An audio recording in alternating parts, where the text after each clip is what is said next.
Everyone, आज हम discuss करने वाले हैं एक पोएम के बारे में जिसका टाइटल है आई एम वाइफ। एमिली डिकिंसन के द्वारा ये लिखी गई है और ये एक मेटाफोरिकल पोएम है।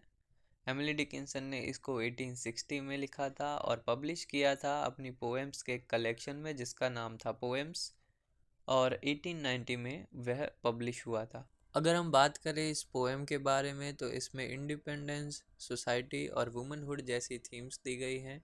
एमिली डिकिंसन ने इस पोएम में एक स्पिंस्टर यानी कि एक अनमैरिड वुमन और एक मैरिड वुमन के बीच के डिफरेंस को दर्शाया है।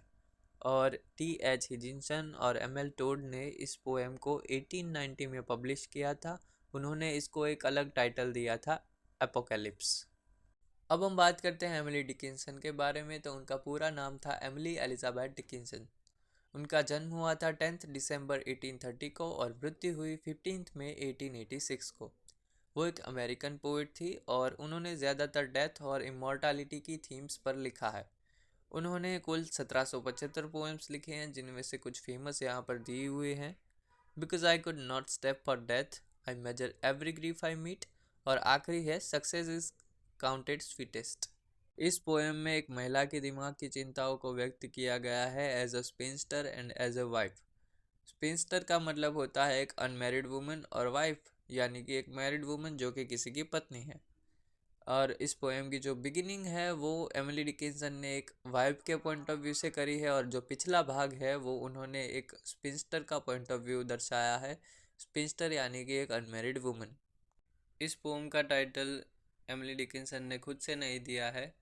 तो जैसा कि लिटरेचर में यूजुअली होता है, इस पोएम की जो फर्स्ट लाइन है वही इस पोएम का टाइटल बन गई, आई एम वाइफ। तो इस पोएम की शुरुआत कुछ इस तरह से होती है, आई am wife, I have finish that other state.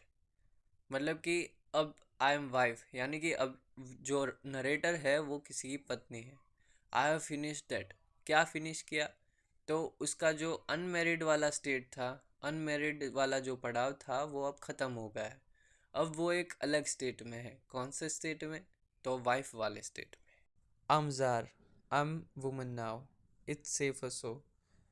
ज़ार का मतलब होता है कि रशिया के जो रूलर थे उन्हें ज़ार बोला जाता था। और जो पोएटेस है वो यहाँ पर कहना चाहती है कि अब वो एक कंप्लीट वुमन है। 19वीं सदी में ये पोएम लिखी गई है और उस समय पर एक अकेली महिला से बेहतर वही था कि एक महिला शादी कर ले और किसी की पत्नी बन जाए, तो वही चीज़ उसके लिए सेफ थी। एक पत्नी बनने के बाद एक महिला ज़्यादा सेफ फील करती थी। ये बात है 19वीं सदी की। अब हम आगे बढ़ते हैं। How odd the girls life looks behind this soft eclipse. Eclipse का मतलब आप समझाते ही हैं, चंद्र ग्रहण और सूर्य ग्रहण। तो एक्लिप्स का मतलब होता है ग्रहण। उसकी दो साइड्स होती हैं, एक प्रकाशित और एक अंधेरे वाली। तो एज अ वाइफ ये जो पोएटेस हैं वो अपने आप को प्रकाशित साइड की तरफ देखती हैं और उसका जो अनमेरिड वाला स्टेट था उसे वो अंधेरे वाली साइड की तरफ देखती हैं। तो अब वो जब ब्राइटर साइड में खड़ी हैं और उस अकेली लड़की को देख रही हैं अंधेरे में, डार्कनेस में, तो वो देखती हैं कि वो उसकी लाइफ कितनी ऑड थी, कितनी परेशानियों से भरी थी।